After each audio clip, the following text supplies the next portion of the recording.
오늘 우리에게 주시는 하나님의 말씀은 사사기 1장 22절로 36절까지의 말씀입니다. 요셉 가문도 베델을 치러 올라가니 여호와께서 그와 함께 하시니라. 요셉 가문이 베델을 정탐하게 하였는데 그 성읍의 본 이름은 루스라.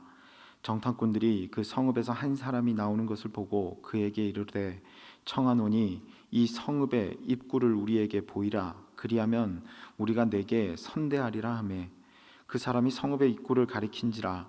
이에 그들이 칼날로 그 성읍을 쳤으되 오직 그 사람과 그의 가족을 놓아 보내매 그 사람이 햇사람들의 땅에 가서 성읍을 건축하고 그곳의 이름을 루스라 하였더니 오늘까지 그곳에 이름이 되니라.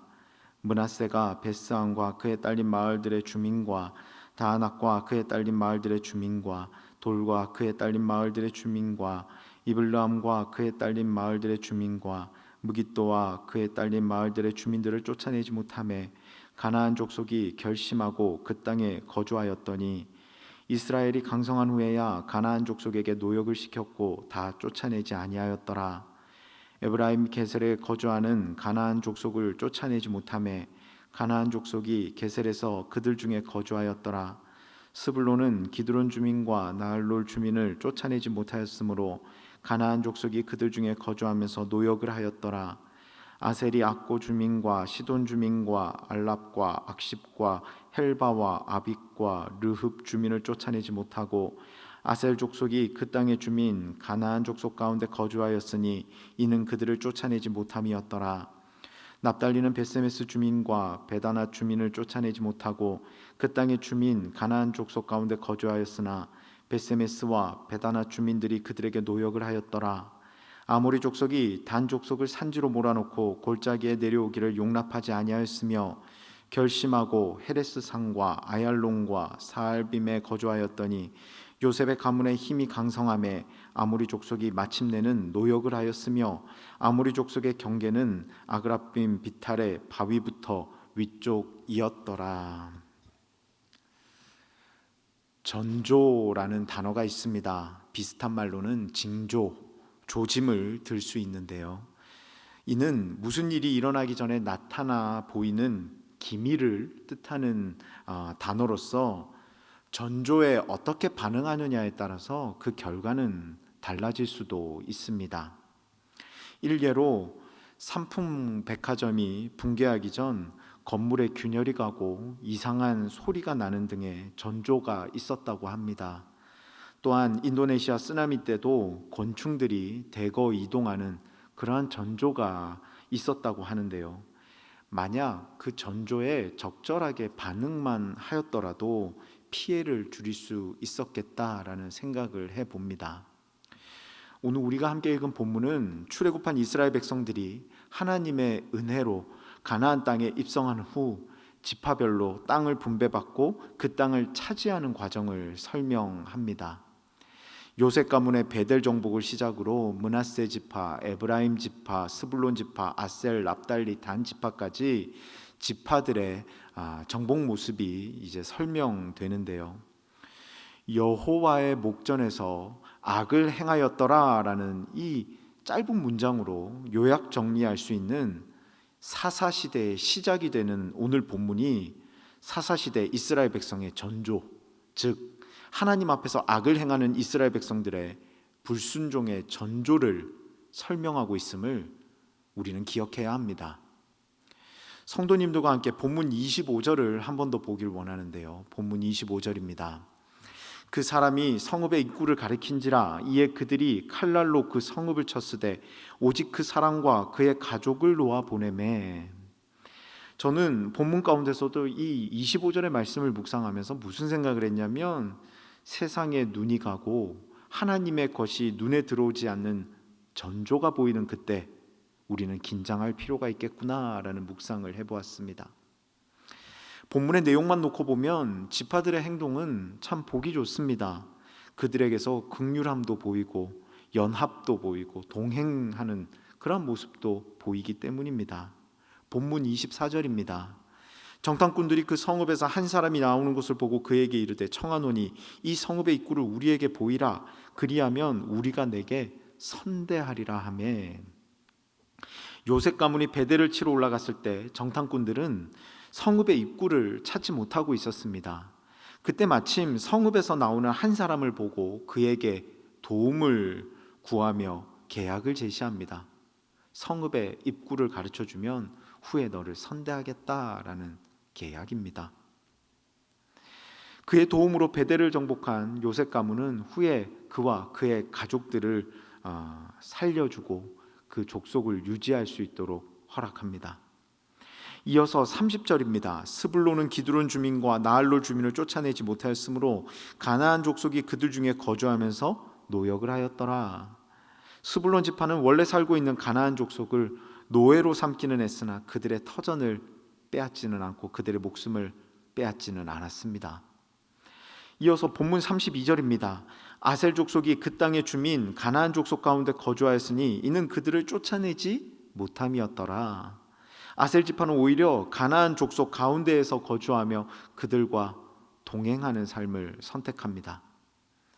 본문의 내용만 놓고 보면 가나안 백성들을 향한 모든 지파들의 모습이 호의적이고 지극히 상식적입니다. 그런데 여러분 기억하셔야 할 것이 있습니다. 그것은 바로 이는 모든 것이 불순종이었다라는 것입니다. 하나님 앞에서의 불순종이었으며 사사시대 이스라엘 백성들의 전조였습니다. 신명기 7장 1절부터 2절에는 이런 말씀이 등장합니다. 내 하나님 여호와께서 너를 인도하사 내가 가서 차지할 땅으로 들이시고 내 앞에서 여러 민족 헷 족속과 기르가스 족속과 아모리 족속과 가나안 족속과 브리스 족속과 히위 족속과 여부스 족속 곧 너보다 많고 힘이 센 7 족속을 쫓아내실 때에 내 하나님 여호와께서 그들을 내게 넘겨 내게 치게 하시리니 그때 너는 그들을 진멸할 것이라. 그들과 어떤 언약도 하지 말 것이요 그들을 불쌍히 여기지도 말 것이며. 하나님은 가나안 점령을 앞둔 이스라엘 백성들을 향해 분명하게 명령하셨습니다. 그 명령은 진멸하라라는 것이었습니다. 하나님의 명령을 생각한다면 이 지파들은 그들을 노예 삼으며 하나님의 뜻을 따르지 않은 것입니다. 지파들의 선택이 물론 한편으로는 이해가 됩니다. 이스라엘 백성들이 이제껏 유목 생활을 해왔습니다. 그리고 처음으로 가나안 땅을 차지하게 되었고 그곳에서 이제 농경 생활을 시작해야 합니다. 농사를 지어본 적도 없고 가나안 땅에 대한 지식도 없는 그들에게 고민이 없을 수가 없습니다. 그러던 차에 그 땅의 원주민이었던 가나안 족속을 보니 가나안 땅에 대한 이해도 있고 그리고 농사에 대한 경험도 있고 쓸모도 있어 보입니다. 또한 그들의 문화도 그닥 나빠 보이지 않고 그들도 악해 보이지 않습니다. 그래서 생각하는 것입니다. 굳이 이들을 진멸할 필요가 있을까? 오히려 하나님의 백성인 우리가 삶의 기틀을 빨리 마련하기 위해 그들을 노예로 삼고 활용하는 것이 더 나은 것이 아닌가? 그래서 하나님께 더 빨리 영광을 돌리고 더 많이 영광 돌리는 것, 그게 더 중요한 것이 아닌가 생각하는 것입니다. 처음에는 타협이었는데 시간이 흐를수록 더 많은 양보로 이어지고 결국은 하나님의 말씀을 위배하는 삶을 살아갔음을 사사기를 통해서 우리는 발견할 수 있습니다. 본문에 등장하는 전조에 제대로 반응하지 못한 이스라엘 백성들은 결국 여호와의 목전에서 악을 행하였더라라고 기록됩니다. 굳이 가나안 족속의 경험과 문화가 없더라도 하나님이 함께 하시면 농경생활 따위는 문제가 되지 않았을 것입니다. 홍해를 건너게 하시고 만나와 메추라기를 먹이신 하나님이 자신들의 하나님이시기에 두려워할 필요도 없었습니다. 그러나 잠깐의 세상적인 판단과 상식적인 판단, 인간적 판단이 포함되기 시작하고 그 전조에 온전히 반응하지 못했더니 문제는 걷잡을 수 없이 커져가더라라는 것입니다. 만약 이스라엘 지파들에게서 전조에 반응하는 온전함이 있었다면 과연 어땠을까요? 고민되기 시작하고 무엇이 옳은 것인지 판단이 잘 되지 않고 그러한 전조들이 느껴지기 시작할 때 오히려 하나님을 더 붙잡고 하나님을 의지하며 나아갔다면 그들은 어떻게 되었을까요? 사사시대에 대한 내용은 달라졌을 것이며 하나님의 보호하심에 그들은 더 감격했을 것입니다. 사랑하는 성도 여러분, 저와 여러분은 어떻습니까? 하나님 안에서 올바른 삶을 살아가고 계십니까? 혹시 불순종의 전조가 보이며 죄악을 향한 걸음 속에 한 걸음 한 걸음 전진하고 있지는 않으십니까? 하나님과 멀어짐의 전조가 보일 때 우리는 긴장해야 합니다. 기도가 되지 않고 예배드리는 것이 소홀하게 여겨지고 하나님의 말씀 읽는 것에 띄엄띄엄 시간이 할애된다면 그 전조에 우리는 긴장하며 반응해야 합니다. 그리고 바로 그때가 다시금 회복을 시작해야 할 때임을 기억해야 하고 실천해야 합니다. 사랑하는 성도 여러분, 저와 여러분 오늘도 치열한 하루 가운데 나아갑니다.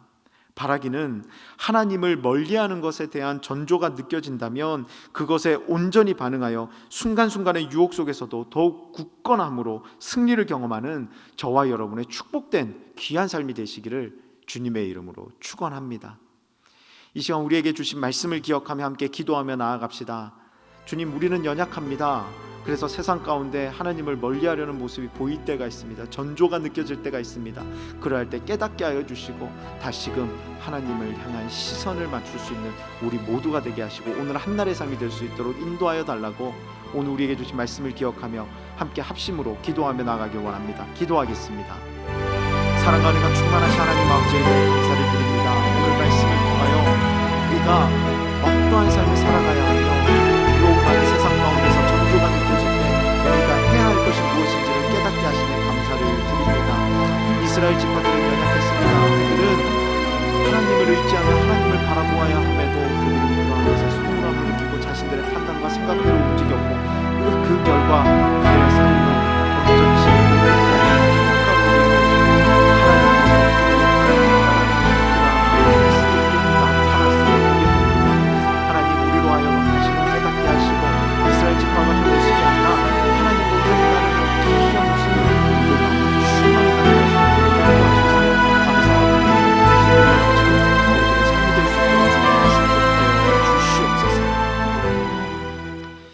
이제는 우리 주 예수 그리스도의 은혜와 하나님 아버지의 극진하신 사랑하심과 성령님의 감화, 감동, 내주, 교통하심이 전조 가운데 온전히 반응하여 더욱더 하나님을 의지하고 하나님을 바라보며 나아가 승리하기를 기대하고 또 기대하는 사랑하는 우리 성도님들의 머리머리 위에와 이들의 가정과 건강과 꿈과 비전과 그 모든 것들 위해 2절부터 영원토록 함께 하시기를 간절히 축원하옵나이다.